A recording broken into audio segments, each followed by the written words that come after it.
Allez, salut tout le monde, j'espère que vous allez bien et bienvenue sur Loïc, empereur Loïc Ier, conquérant des cimes, à chemin des sentiers Loïc Brichoux, appelez ça comme vous voulez la chaîne maintenant. On est juste là pour s'amuser, profiter du bon temps, échanger entre randonneurs longue distance et aller faire des GR, toujours plus de GR, toujours plus de puissance. Cette liste de matériel, du coup, c'est ma liste avec laquelle je vais partir pour faire le Jura. Voilà, c'est pas la GTJ officielle, mais c'est une traversée jurassienne. Ici, c'est pour donner à peu près pour moins 5 degrés. Le poids de base, je m'en cogne un rein, mais disons que c'est à peu près vers les 5 kg 6, 5 kg 7 à peu près de poids de base. Voilà, c'est amené à changer. Si je vois que la météo elle reste belle comme en ce moment, alors je changerai de tente par exemple, au lieu de prendre la Acto, je prendrai la Lunar Solo, etc., etc. Mais là je vous montre le modèle, la version avec laquelle je pense réellement partir. Quand je vous tourne la vidéo, je pars dans 6 jours. Voilà, donc c'est très vite, très bientôt.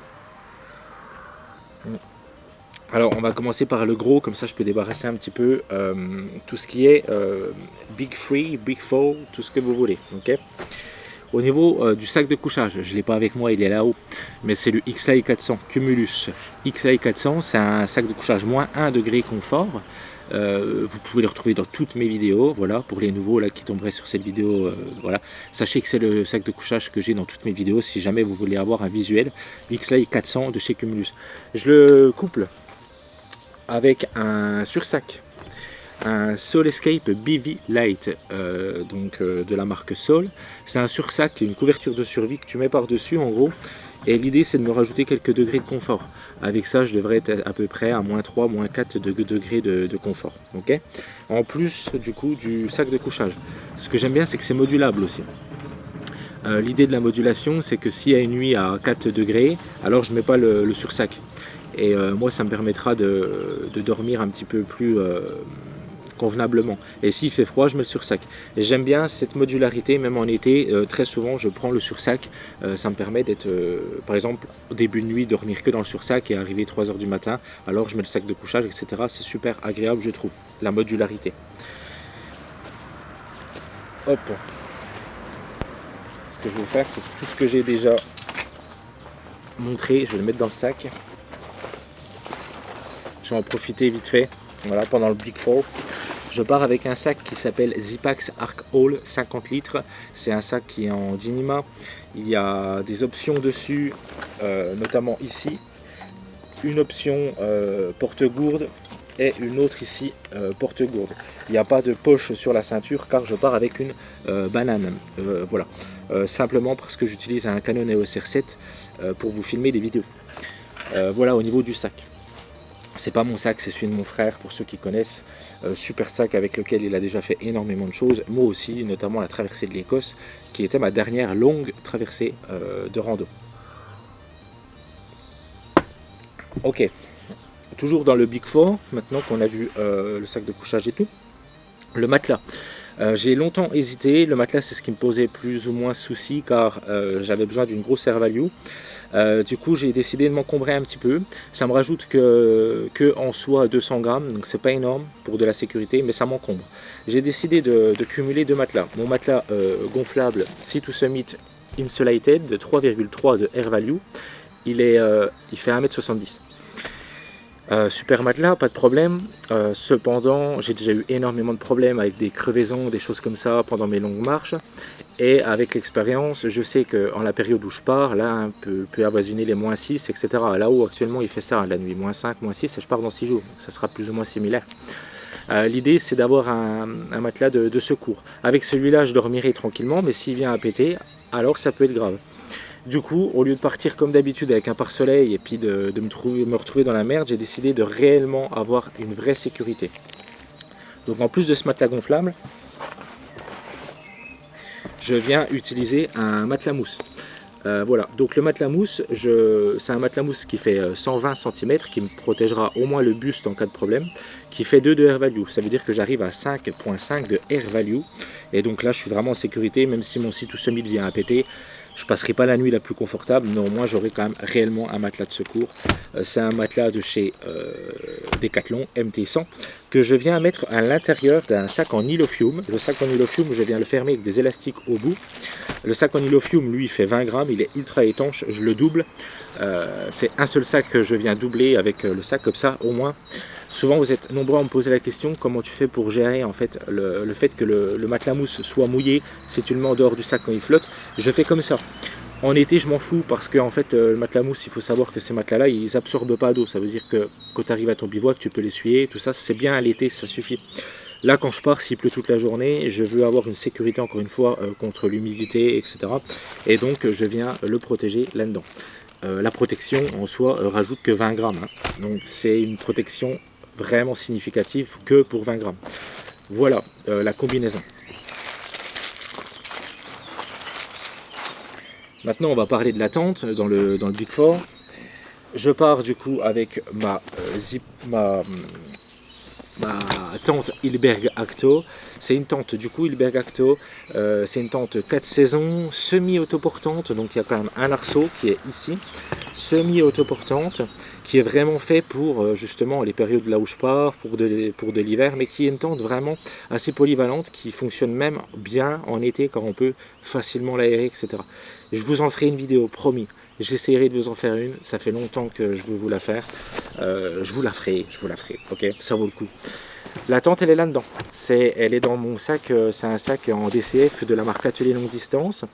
Et là-dedans il y a ma chambre intérieure, ma chambre extérieure. Ce qui va se passer c'est que pour le moment pour partir je mets tout là-dedans. Mais après je dissocierai les deux. Je vous ferai une vidéo sur comment je vais m'organiser pour la GTJ dans le sac. Ok, la tente là fait 1500 grammes, 1,5 kg, voilà, avec tout, hein, les sardines, l'arceau, etc. Voilà un petit peu. Elle n'est pas compactée, je peux la compacter encore plus, et je viens la mettre en fait sur le côté du sac. Si jamais je pars et que les nuits s'annoncent relativement proches des zéros et pas trop dans le négatif, je remplacerai cette tente par une tente de 700 grammes qui est une Six Moon Design Lunar Solo. Voilà, mais franchement j'aime tellement la Acto qu'il y a peu de chances que je la change. Mais je vous donne l'info quand même au cas où. Ça, c'est les arceaux. Et dans le sac à arceaux, je viens mettre les sardines. J'ai au total 10 sardines. J'en ai 8 en alliage DAC, de la marque Hilberg. Des sardines très robustes et 2 juste pour des haubans. Si vraiment il y a beaucoup de vent, ça évite d'avoir du bruit, etc. Et ça fait des sardines de secours au cas où. Mais bon, voilà. Je pourrais réellement m'en passer et gagner une vingtaine de grammes là sur ces 2 sardines. Mais comme je vous dis,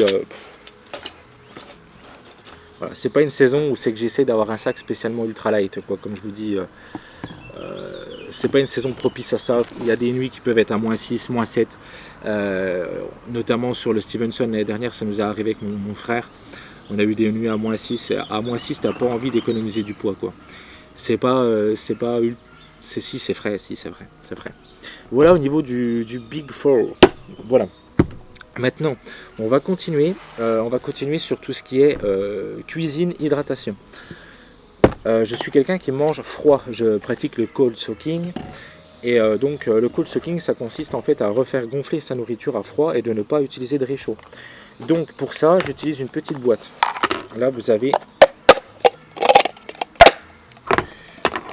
tout ce que je viens utiliser pour l'hydratation à la cuisine. La cuisine, j'utilise un peu de beurre de cacahuète comme ça. Je viens mettre de la semoule par exemple dedans avec du comté, du jambon, du saucisson, tout ce que je trouve, des amandes, des noix. Et je viens mettre de l'eau jusqu'au bout, jusqu'en haut. Je viens fermer, je secoue et j'attends que ça gonfle pendant à peu près 10 minutes. Et je mange.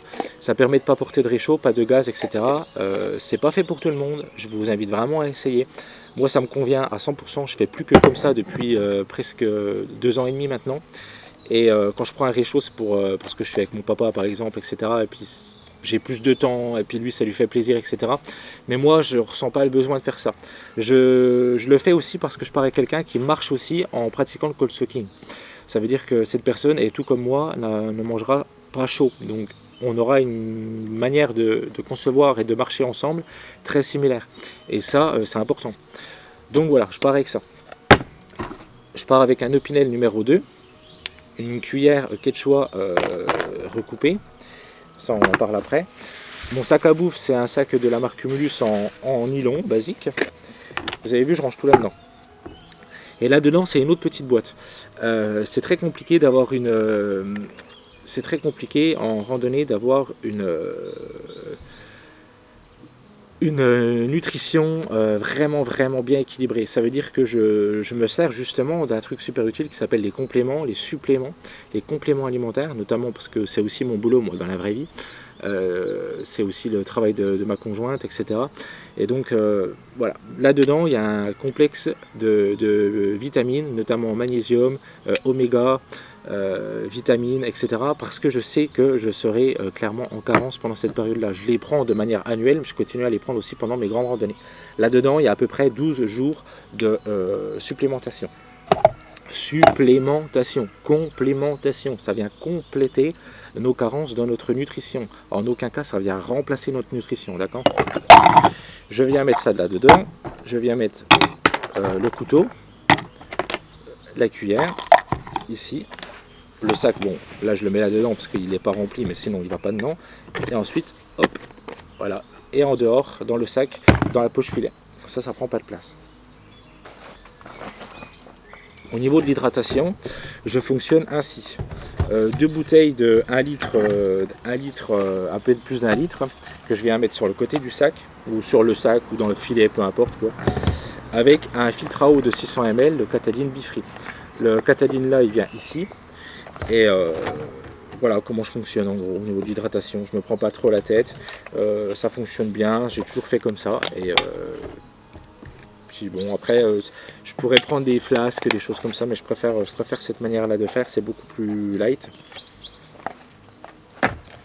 J'ai quand même une vision assez nulle hein, de la randonnée, hein, vous le savez pour les anciens de la chaîne, mais c'est juste qu'en cette saison je l'ai à peine moins quoi. Voilà, je l'ai à peine moins, mais je resterai toujours avec une vision assez optimisée du matériel. Là ça reste optimisé, hein, moins 5 degrés, beaucoup moins de 6 kg de poids de base. Voilà, ça reste petit. On va voir vite fait maintenant tout ce qui est électronique. Électronique, je range tout dans un sac Ziploc. Je pars avec, dans ce sac Ziploc, avec un chargeur mural 45 watts double sortie, Anker, ma lampe frontale qui n'est pas une lampe frontale, qui est une lampe plutôt... voilà, qui est plutôt une lampe, comment je pourrais dire... de poche quoi, hein, voilà, de poche. C'est une Aurora A5, une batterie externe 20 000 de chez Anker, avec 3 câbles, parce qu'il y a aussi un câble pour ma montre qui est une Garmin Instinct. Voilà, tout simplement. Ensuite, j'utilise un téléphone portable qui est je sais qu'il est mon téléphone, il est là, qui est un Samsung Galaxy S24. Et je filme mes vidéos avec la Canon EOS R7. Mon portefeuille, là-dedans, en fait, c'est un truc en DCF de la marque Atelier Longue Distance. Dedans, vous y retrouvez tous les trucs ultra importants, notamment la carte bleue, la carte vitale, le passeport, les espèces, tout ce que vous voulez. Pourquoi le passeport? Parce qu'on va passer en Suisse. Et ça m'est déjà arrivé de me faire contrôler à pied. Donc, bon, si on se fait poutrer notre rando parce qu'on a oublié de prendre un passeport, voilà.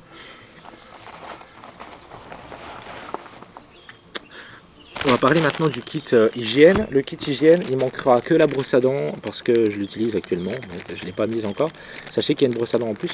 Il y a du papier toilette, il y a du savon de Marseille, il y a ma serviette ici et du dentifrice.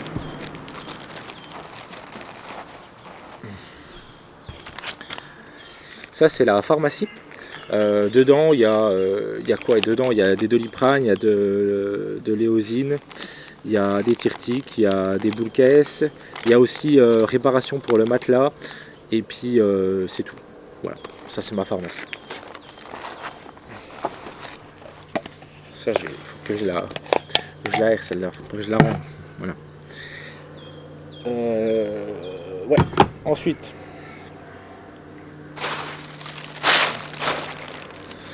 Dans tout ce qui est... on va attendre que l'avion y passe. Tout ce qui est poubelle, j'utilise un Ziploc sur les grandes randonnées que je lave à chaque fois. Donc ça c'est ma poubelle que je viens mettre à l'extérieur.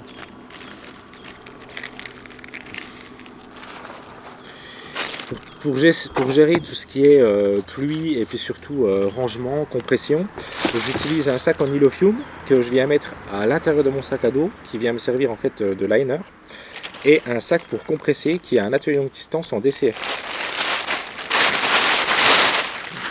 Voilà.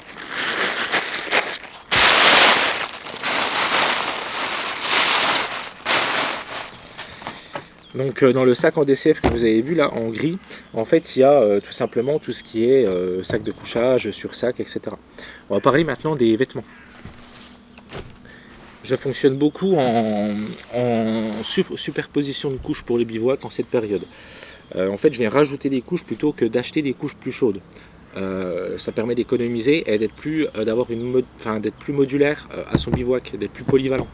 S'il fait trop chaud, je peux enlever une couche. Que si en fait je te prends un cas concret. Pour dormir, j'ai un haut en mérino de 190 grammes mètre carré. Le top pour moi aurait été d'avoir un haut en mérino de 250 grammes mètre carré. Sauf qu'en fait, si j'ai trop chaud parce que je sais pas, la nuit il fait 7 degrés, je peux rien faire. En fait, que si là j'ai un 190 grammes mètre carré que je viens compléter avec la polaire avec laquelle je marche la journée, qui est une Senshi Design Alpha 60, je peux être modulable, et ça j'apprécie réellement. Voilà. Là, encore une fois, l'été ça se pose moins, mais là on part pas en été, hein. On part là dans 6 jours, au mois de mars. Donc voilà, premier haut pour dormir, haut en mérino de chez Decathlon, Forclaz, maintenant c'est Simon, 190 grammes mètre carré en mérino, que je viens compléter avec ma Senshi Design Alpha 60 que vous avez là. C'est les habits avec lesquels je marche, ça, mais je peux compléter avec ça. Troisième couche chaude, une doudoune en Clima Shield Apex de chez Cumulus, pardon, une Climalite Full Zip, voilà. Donc trop bien, avec laquelle je peux dormir aussi. Elle est pas, en fait, encore une fois, c'est pas une doudoune avec laquelle tu vas être statique à moins 15. C'est plutôt une doudoune qui est faite pour être à moins 2, moins 3. Mais du coup, ça fait qu'elle n'est pas extrêmement énorme. Donc je peux l'utiliser dans mon sac de couchage.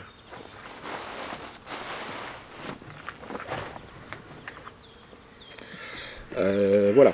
Au niveau du bas, tu vas voir, là j'ai un truc pas mal.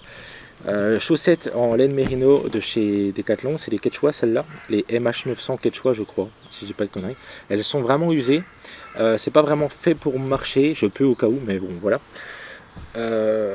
Cependant, le truc trop bien, c'est qu'elles vont me permettre d'absorber la transpiration de mes pieds, et par-dessus, en couche chaude, j'ai des grandes chaussettes en laine, comme tu peux le voir, comme ça, qui peuvent aller jusqu'aux genoux. Et ces chaussettes là, en fait, ce que je viens faire, c'est quand je vais venir les mettre par-dessus celle-là, et en fait je peux venir les doubler. Ça veut dire que j'ai vraiment 3 épaisseurs au niveau des pieds. Les pieds, c'est un endroit où moi je suis assez frileux, et où c'est que tu perds pas mal de chaleur, donc voilà. Donc en laine mérino et en laine classique.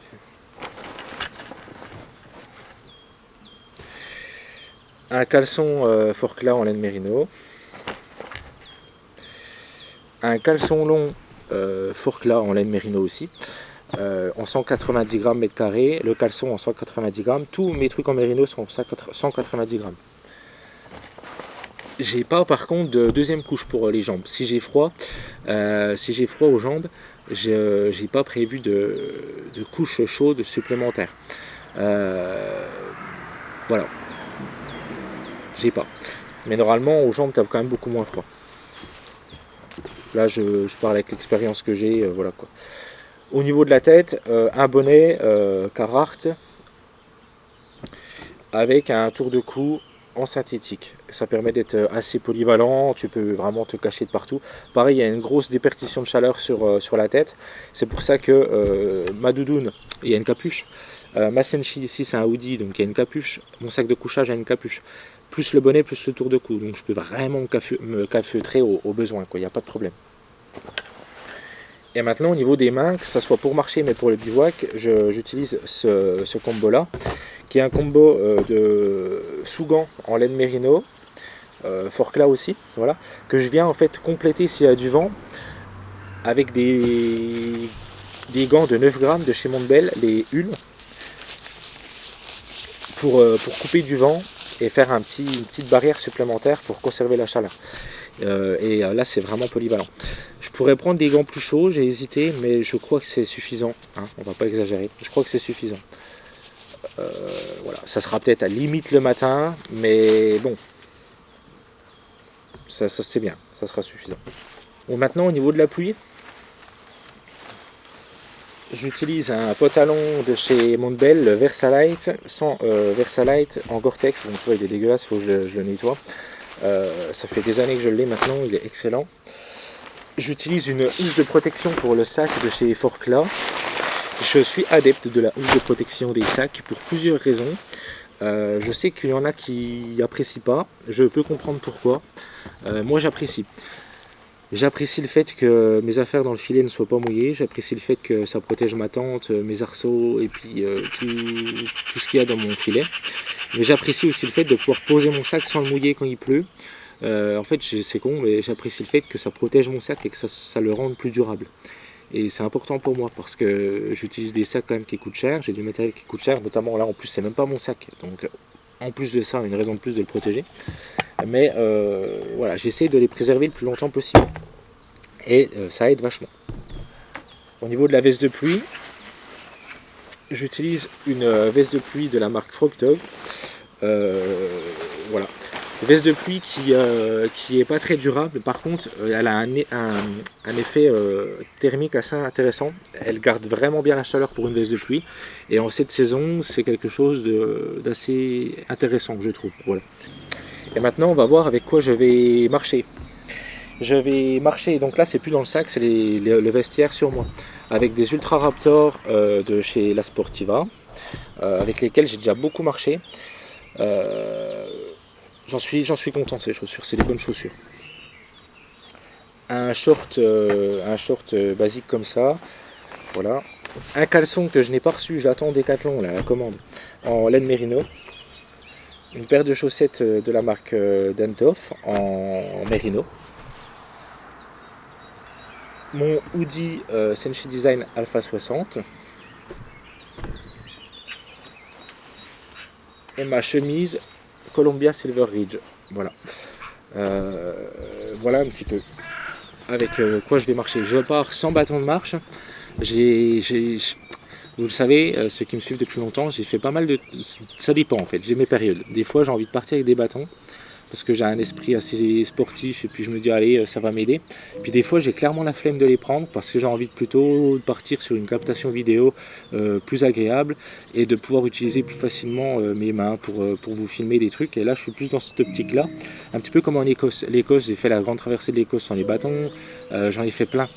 Le GR400 sur les bâtons, j'ai traversé les Vosges sans les bâtons. Dans les Alpes aussi, je ne sais plus c'était lequel dans les Alpes que j'ai fait sans bâton. Ça dépend, voilà, j'ai mes périodes et là j'ai pas envie d'en prendre. C'est ultra bien les bâtons, donc voilà, c'est ultra bien, mais la flemme, voilà. Il faut aussi adhérer à ce qu'on fait et là je sais que j'aurai la flemme de les utiliser, donc je pars sans, tout simplement, voilà. Je vous dis à bientôt, commentez, likez, partagez la vidéo, des bisous. Et puis on se voit bientôt pour les vlogs de la GTJ. Allez, bye bye.